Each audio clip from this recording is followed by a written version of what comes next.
Hello, good evening and welcome back to my YouTube channel 3i। So दोस्तों, कैसा जा रहा है आप सभी का वीकेंड? आई होप सो कि सभी का वीकेंड काफ़ी अच्छा जा रहा हो।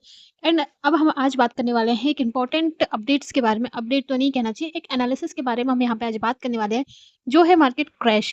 देखिए, इन कुछ दिनों में हमको मार्केट में बहुत ज़्यादा तेज़ी दिखाई दिया आफ्टर इलेक्शन। वन डे एक दिन जो बाज़ार गिरा है, उसके बाद से हमको रेगुलर अपसाइड मूवमेंट जाते हुए दिखाई दिए हैं मार्केट में।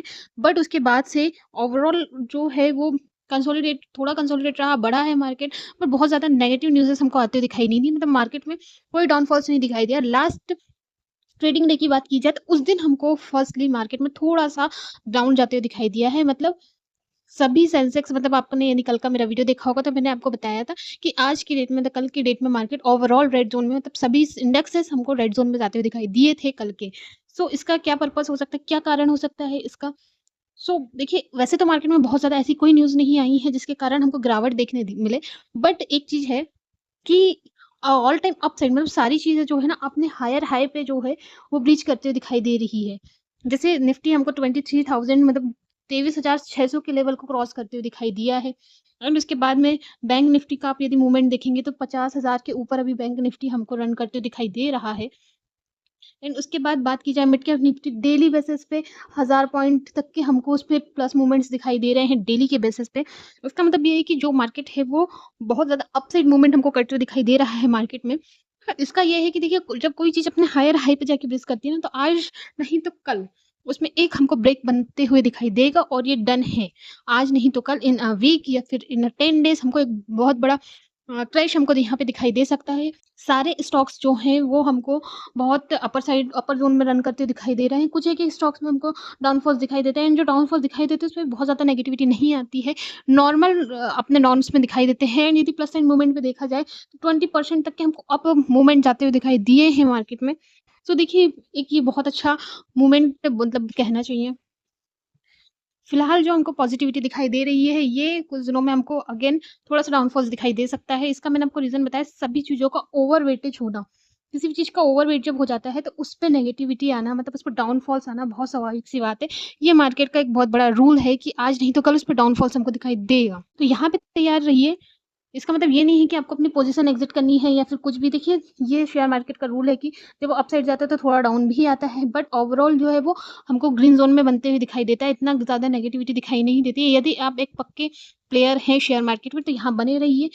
धीरे से, आज नहीं तो कल प्रॉफ़िट होगा। अभी तो आप वैसे भी प्रॉफ़िट में चल ही रहे हैं। यदि आपने किसी भी तरीके का स्टॉक किया है, इन्वेस्टमेंट किया है, एफ-एन-ओ ट्रेडिंग कर रहे हैं या फिर जो भी कर रहे हैं, अभी तो सभी लोग पॉज़िटिविटी में तब प्लस मूवमेंट में हमको दिखाई दे रहा है। बट हो सकता है कुछ दिनों में हमको डाउनफॉल दिखाई दे, पर इतना बड़ा कोई क्रैश नहीं आएगा। थोड़ा-सा क्रैश हमको ज़रूर दिखाई दे सकता है मार्केट में। तो यहाँ पे हमने पहली बात की कि सभी जो है अभी, मतलब मार्केट हायर हाई में ब्रीच कर रहा है, इसलिए यहाँ पे हमको नेगेटिविटी आते हुए दिखाई दे सकती है।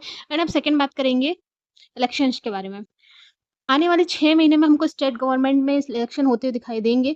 यदि ये इलेक्शन होते हैं तो सभी को पता है कि जो भी रिज़ल्ट आता है उसका डायरेक्ट इफ़ेक्ट पड़ता है मार्केट पर। मार्केट अपने उसके अनुसार मूवमेंट करते दिखाई देता है। जैसे अभी फ़िलहाल एनडीए की सरकार हमको दिखाई दे रही है सेंट्रल गवर्नमेंट में। यदि जिस भी स्टेट में इलेक्शंस होते हैं, वैसे तो 2 से 3 स्टेट्स में एक साथ इलेक्शन होते हैं।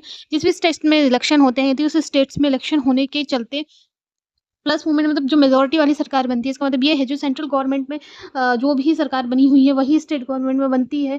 तो फिर देखिए, पॉजिटिविटी आने के चांसेस यहाँ पे ज़्यादा रहते हैं। इसका मतलब ये है कि यहाँ पे फिर हमको मार्केट में प्लस साइड मूवमेंट, मतलब अपसाइड मूवमेंट दिखाई देते हैं। यदि यहाँ पे ऐसा होता है, क्योंकि बिकॉज़ देखिए एक साथ दोनों तरफ एक सी सरकार रहती है, तो ऑब्वियस सी बात है यहाँ पे किसी भी तरीके की पॉलिटिक्स होने के चांसेस कम रहते हैं।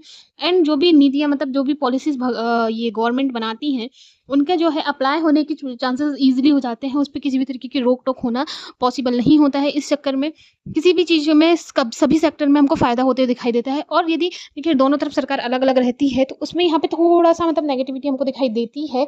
उसका रीज़न ये हो जाता है कि दोनों तरफ अलग-अलग पॉलिसीज़ को रन करना रहता है। यदि यहाँ पे इस तरीके से दोनों तरफ अलग-अलग पॉलिसीज़ को रन करते हुए हमको दिखाई देते हैं, तो उसके कारण सबसे पहले कंपनी, जो बड़ी-बड़ी टेंडर कंपनियाँ रहती हैं और ईटीसी, मतलब रिटेलर्स कंपनियाँ जो भी रहती है, उसपे सबसे पहले हमको डाउनफॉल्स आते हुए दिखाई देते हैं और उनके शेयर हमको थोड़े-से गिरते हुए दिखाई देते हैं। इसलिए यदि पॉजिटिव मूवमेंट मार्केट में रहता है, मतलब पॉजिटिव मूवमेंट तभी बनता है मार्केट में जब दोनों तरफ सेम सरकार के बनने के चांसेस ज़्यादा हो। तो नेक्स्ट 6 मंथ में हमको थोड़ा-सा इसके लिए अलर्ट रहना पड़ेगा। थर्ड यहाँ रीज़न की बात की जाए तो सबसे बड़ा रीज़न है सेबी। देखिए सेबी ने लास्ट मार्च में बात की जाए तो मिड कैप निफ्टी के मतलब मिड कैप स्टॉक्स के लिए एक बात कही थी जिसके कारण उसमें नेगेटिविटी आते हमको दिखाई दी थी। उसके बाद सेकंड बात की जाए, अभी कुछ दिन पहले एक अनाउंसमेंट किया था सेबी ने, जिसके बाद हमको मार्केट में पॉजिटिविटी आते दिखाई दी।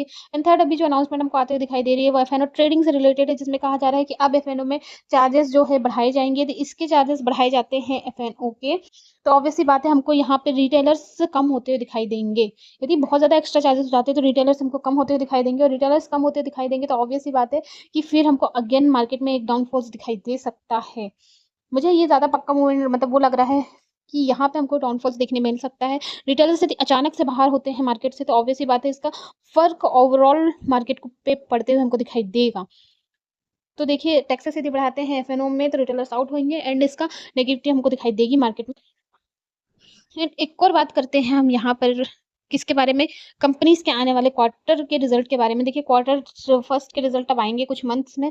इन वन मंथ हमको क्वार्टर फोर के रिज़ल्ट 1 के रिज़ल्ट आते हुए दिखाई देने वाले हैं। यदि इसके रिज़ल्ट में पॉजिटिविटी रहती है तो हाँ, मार्केट में हमको प्लस मूवमेंट दिखाई देगा, तो अपसाइड मूवमेंट दिखाई देंगे। लेकिन यदि नहीं रहती है तो यहाँ पे हमको डाउनफॉल्स के लिए तैयार रहना चाहिए। अपने-अपने स्टॉक्स को एनालिसिस करते रहिए कि कहाँ पे कौन से मूवमेंट्स हमको कैप्चर करना है यहाँ पे। एंड मोस्ट इम्पोर्टेंट बात है बजट। देखिए आने वाला जो बजट है वो फर्स्टली मैंने आपको कल ही बताया था कि जुलाई के लास्ट वीक में हमको आते हुए दिखाई देने वाला है बजट। यदि ये बजट टाइम से रिवील होता है एंड इसकी न्यूज़ेज़ आपको पता है डेली बेसिस में हमको न्यूज़ेज़ मिलती जा रही है। यदि ये न्यूज़ेज़ प्लस रहती हैं इसका मतलब ये है कि जो गवर्नमेंट है, देखिए फर्स्टली यहाँ पे बता दें कि अभी जो है हमको गठबंधन की सरकार बनते हुए दिखाई दी है। यदि गठबंधन की सरकार बनी है तो इसमें ऑब्वियस सी बात है कि केवल एक सरकार का बोलबाला नहीं चलेगा, मतलब जो बीजेपी है उसका नहीं, उसके साथ में जो हमको अदर 2 पार्टियाँ जॉइन होते हुए दिखाई दी हैं, उन पार्टियों की तरफ से भी अपने वोट वोट आएँगे, अपनी नीतियाँ आएँगी। यदि ये नीतियाँ पॉज़िटिव रहती है और जैसे बजट में जो भी मतलब वो अपने लगाते हैं, अपना अनुमान लगाते हैं एंड अपनी नीतियाँ बनाते हैं, नीतियाँ देते हैं एंड यदि वो जो नीतियाँ देते हैं, वो अपने बजट के अकॉर्डिंग मतलब पहले जो हमने 2024 मतलब इसके पहले जो भी बजट पॉलिसीज़ की गई है, उसके अकॉर्डिंग यदि पॉज़िटिव मूवमेंट पे रहता है, इसका मतलब ये है कि 100% से मैच होता है। जो भी नीतियाँ बनाते हैं या फिर उसको लागू करने की कोशिश करते हैं, यदि वो 100% मैच होता है, तो यहाँ पे पॉज़िटिविटी आना ऑब्वियस सी बात है कि यहाँ पे पॉज़िटिव रहेगा।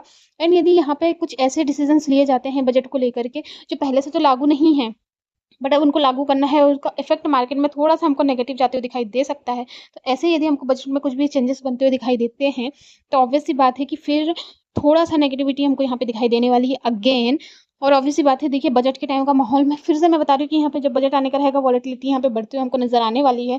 वोलेटाइल मार्केट फिर से हमको नज़र आने वाला है एंड ऑब्वियस सी बात है वोलेटाइल मार्केट में लोग पैसे बनाते हैं, पैसे गँवाते हैं। एफएनओ का ऑब्वियस सी बात है कि कुछ ना कुछ रिज़ल्ट हमको आते हुए दिखाई देगा कुछ दिन में। तो ये जो भी है सारी चीज़ों का एक साथ इफ़ेक्ट यदि एक एक टाइम पे पड़ता है, तो फिर हमको मार्केट में एक बड़ा क्रेज़ बन होते हुए दिखाई देगा। और यदि नॉर्मल बात की जाए 1 डे 2 डे में, तो नॉर्मल से नेगेटिविटी दिखाई देगी, बट इन अ डे ये 1000-2000 पॉइंट नीचे नहीं जाएगा, धीरे-धीरे करके नीचे जाते हुए दिखाई देगा। बट क्रैश होने के चांसेस ज़्यादा है, जुलाई के मंथ तक वेट करिए। हो सकता है कि एक आपको नेगेटिविटी मतलब मार्केट में डाउनफॉल्स दिखाई दे एंड बट ये बात आप जान लीजिए कि देखिए आज ये 23,000 पे मतलब रीच कर रहा है निफ्टी। बैंक निफ्टी की बात की जाए तो बैंक निफ्टी 50,000 के आसपास 50,000 के अप साइड में मूवमेंट करते हुए हमको नज़र आ रहा है। इन अ 1 ईयर मतलब 48,000 से 50,000 तक के ये पहुँचा है बैंक निफ्टी। तो देखिए ये एक पॉजिटिव मूवमेंट है, कितना ज़्यादा डाउनफॉल्स आए फिर भी अभी इसमें पॉजिटिविटी दिखाई दे रही है। ऐसे ही बने रहिए मार्केट में। यदि आपको अच्छा प्रॉफ़िट कमाना है तो थोड़ा-सा सब्र करिए। सब्र रखते हैं, पेशेंस रखते हैं अपने अंदर तो आज नहीं तो कल आपको प्रॉफ़िट मिलेगा। So thank you so much for watching my video. यदि मेरा वीडियो अच्छा लगता है तो प्लीज़ लाइक करिए, शेयर करिए, सब्सक्राइब करिए मेरा YouTube channel 3i। Thank you so much.